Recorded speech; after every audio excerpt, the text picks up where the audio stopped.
P T I میں ایک عنصر ہے کہ جی ایک طرف تو ہم دیکھ رہے ہیں کہ تند و تیز بیانات آ رہے ہیں جو قیادت ہے وہاں کی صوبائی، لیکن دوسری طرف اسد قیصر صاحب ہو گئے جیسے، یا جو پارلیمنٹیرینز ہیں ان کی طرف سے ایسے بیانات آتے ہیں، وہ کوشش کر رہے ہیں 20-21 دسمبر کو وہ کہہ رہے ہیں کہ جی ہم قومی کانفرنس بلا رہے ہیں، اس میں مختلف سیاسی جماعتوں کو دعوت دیں گے۔ ابھی تک ظاہر ہے نون لیگ کا تو نہیں ہے، لیکن آج وہ آفتاب شیر پاؤ صاحب کو ملے ہیں، ان کو جماعت دعوت دی۔ اسلامی والوں سے ملاقات تھی۔ ہاں جی، میں ذرا سنانا چاہ رہا ہوں سر کیا انہوں نے گفتگو کی ہے اسد قیصر صاحب نے، دکھائیے جی۔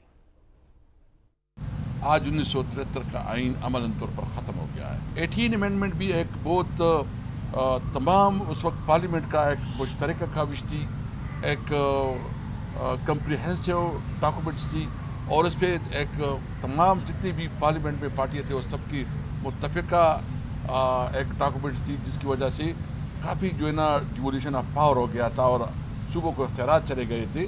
ہم تو ہے پولیٹیکل پارٹی ہے، پولیٹیکل لوگ ہیں، ہم کیا کر سکتے ہیں؟ ہم ایک قرارداد پاس کر سکتے ہیں، اعلامیہ دے سکتے ہیں، اسمبلی میں تقریر کر سکتے ہیں، کوئی ملیٹنٹ نہیں ہے کہ ہم کوئی وہ کریں۔ یہی راستے ہوتے جمہوریت میں۔ جمہوریت سے وہ کہہ رہے ہیں کہ سر نہیں، بڑی اچھی باتیں کر رہے ہیں اور سپیک کر رہے ہیں، بڑے یعنی ایک مضبوط شخص ہیں اور بڑی ان کی عزت ہے، لیکن بات یہ ہے کہ خود پی ٹی آئی نے جو حکمت عملی اختیار کی نا، اس نے اس کی راستے میں کانٹے بکھیرے ہیں، یعنی کانٹے چننے کی بجائے کانٹے بکھیر دیے۔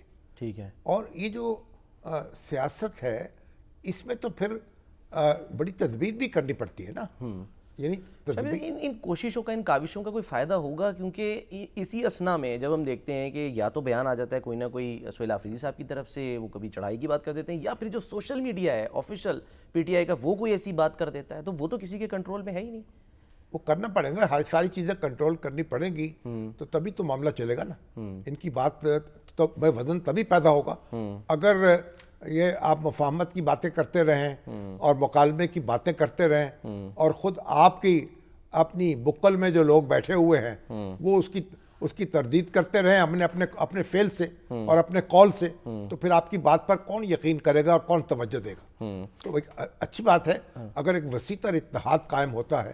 جماعت اسلامی جو ہے اس کا بھی تعاون حاصل کرتے ہیں، شیر پاؤ صاحب سے ان کی پارٹی پیپلز پارٹی بھی، ان کی بھی جو ہے نا اس کا بھی تعاون حاصل کرتے ہیں، تو اس سے یہ ہے کم از کم ایک قومی سطح کا مکالمہ کرنے میں تو آسانی ہو جائے گی نا۔ ٹھیک ہے، اور مولانا فضل الرحمان شامی صاحب اس میں کیا رول پلے کر سکتے ہیں؟ یعنی ان کا کردار کتنا اہم ہو سکتا ہے؟ فضل الرحمان تو بتا دیا تھا کہ بھئی ہم شامل نہیں ہوں گے کسی اتحاد میں، لیکن تعاون کر سکتے ہیں۔ منایا تو جا سکتا ہے، نہیں، تعاون کر سکتے ہیں کہ تعاونوا علی البر والتقوی ولا تعاونوا علی الاثم والعدوان۔ تو آپ دیکھیے اور اچھائی کے کاموں میں تعاون کریں اور برائی کے کاموں میں تعاون نہ کریں۔ تو مولانا جو بھی ہے، اب تو یہ سارا جو اب یعنی پی ٹی آئی کی لیڈرشپ کی ذمہ داری ہے، پی ٹی آئی کی لیڈرشپ ایسا ماحول پیدا کرنے میں معاونت کرے تاکہ ان سے جو خوف ہے وہ لوگوں کا دور ہو، ان سے جو شکایات ہیں وہ دور ہوں۔ اب تو دیکھیں لوگ یہ بھی سمجھ رہے ہیں، کبھی فرض کیجئے یہ اگر دندناتے ہوئے باہر آ گئے اور پھر اگر دوبارہ برسر اقتدار آ جائے، ہو سکتا ہے نا، پاکستان میں ایسا ہوا ہے نا کہ آپ جیل سے نکلے ہیں، جو کوئے دار سے کیا کوئے یار سے نکلے تو سوئے دار چلے، اور دار سے اترے تو پھر وہ اقتدار پہ آ گئے۔ اچھا، تو ایسا ہوتا رہا پاکستان میں۔ اب زرداری صاحب دیکھ لیں، 12-13 سال قید کاٹ چکے۔ نواز شریف صاحب ان کی پارٹی، نواز شریف صاحب جو ہیں وہ بھی قید کاٹ چکے لمبی، لیکن ظاہر ہے وہ تو شہباز شریف صاحب بھی قید کاٹ چکے۔ لیکن سوال یہ ہے کہ قید آپ کی کاٹ لی، آپ دوبارہ اگر اقتدار میں آئیں تو پھر کیا کریں گے؟ پھر وہی کریں گے تو پہلے کرتے رہیں۔ دائروں کا سفر جو ہے مخالف جو ہے وہ جاری رہتا ہے، ہمارا مسئلہ اپنے مخالفوں سے کٹی رکھیں گے، تو یہ ایسا بات نہیں ہے۔ تو اب یہ جو مفاہمت کی قوالی کرنے سے یہ کام نہیں بنے گا۔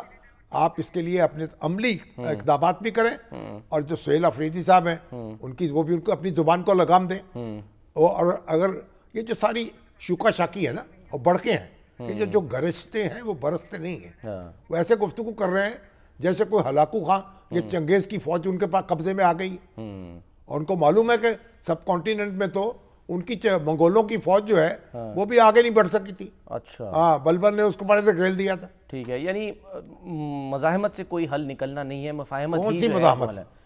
جو سیاسی جماعتیں مبینہ مزاحمت کہہ لیں، جو وہ سیاسی جماعتیں مزاحمت کے لیے نہیں ہوتی۔